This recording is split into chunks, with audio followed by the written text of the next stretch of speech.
Renee Brown here with Fragrant Thoughts for You. We are in the conclusion of the video series, Fragrant Thoughts, and the focus here now is 3 simple steps to shine forth your light and your truth.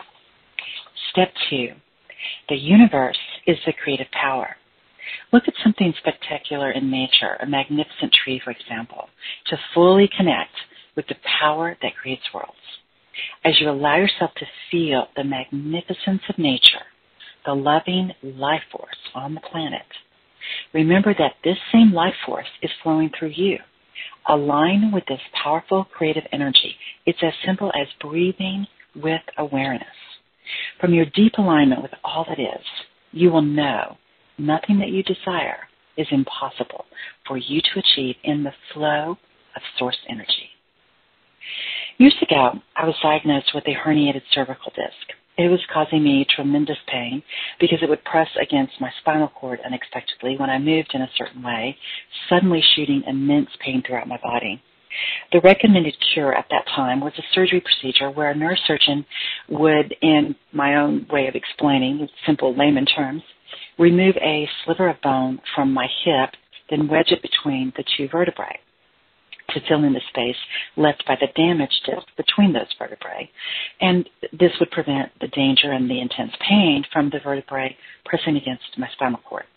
It would take about 2 months for the bone sliver to become fused to the 2 vertebrae surrounding it, and I would be in extremely limited movement during the time while it was fusing. The timing was the worst part. I was in the process of moving to another state, and I was married at that time, and my husband had already moved to begin his job. Because I would be immobile during surgery and would need his assistance, I couldn't have the surgery until our move was completed and we were again living in the same location. Once we moved and were settled into our new house, I did my best to unpack, but the pain was unbearable most days. My very favorite aunt, my auntie, sent me a wonderful book on healing by Catherine Ponder. It was based on how Charles and Myrtle Fillmore, the founders of the Unity movement, experienced miraculous healings and taught the exact healing process they developed and later shared with people worldwide. As some of you know, this developed into a new thought movement in the modern-day churches known as Unity. Catherine Ponder is a premier teacher of the Unity teachings. Specifically, she focuses on healing and prosperity. If you haven't checked her out, I encourage you to do so. After reading the book by Catherine Ponder, I began applying this healing method every day for an hour, just as the Fillmores had done in the beginning of the Unity movement. I had never experienced any major health issues prior to this, so this would be the first time I applied metaphysical healing principles. Interestingly, when we made the decision to move to the new city, Memphis, Tennessee, I intuitively knew that an important reason for this relocation for me was my opportunity to learn about energy as a powerful spiritual tool. It was many years later, as I began studying the Abraham teachings, before I realized this self-healing experiment was my first opportunity to deliberately and consciously apply vibrational energy with pure focus to achieve a desire of healing. From that powerful contrast, my extreme pain and the severity of this health challenge, I learned to focus energy more powerfully than I would have ever imagined possible. I had no attachment to whether or not I should proceed with the surgery, but I did believe spiritual healing was possible. So I decided to give myself 30 to 60 days to see if I could heal without the surgery. After that, if I had not recovered, then I would proceed with the surgery completely confident that it was the right decision. The concept was simply to allow my body to align to its natural state of perfect divine wholeness, with absolute faith in that possibility. For 1 full hour each day, I meditated and read and listened to uplifting music that would make it easy for me to remain free of distress and fear, which I believe had produced the misalignment in my body.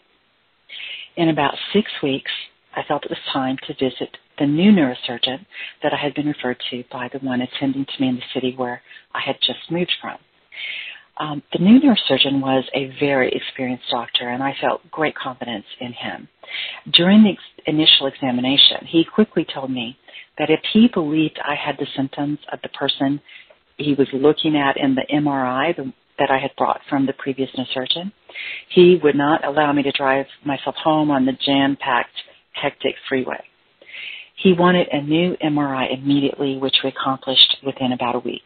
I returned to his office, and without even taking me into the exam room, he told me to view the MRIs side by side.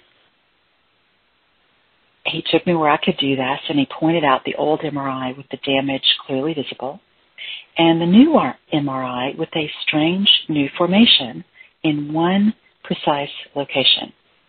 He explained this was a calcium deposit that had formed in the precise location since the initial MRI was taken, and there was no longer any reason to do the surgery. He did not need to implant a bone sliver to protect my spinal cord now. The calcium formation was strong and solid, and it was in the exact place it was needed. He told me that he had rarely seen this happen, less times in his entire career than he would need one hand to count. And he said there was no medical explanation for it. His exact words to me were, "You are healed." That is the power that creates worlds at work. I asked for healing without attachment to how it came, and then allowed the universe to work magic and miracles. I took the inspired action I was guided to follow with alignment of pure energy from Source.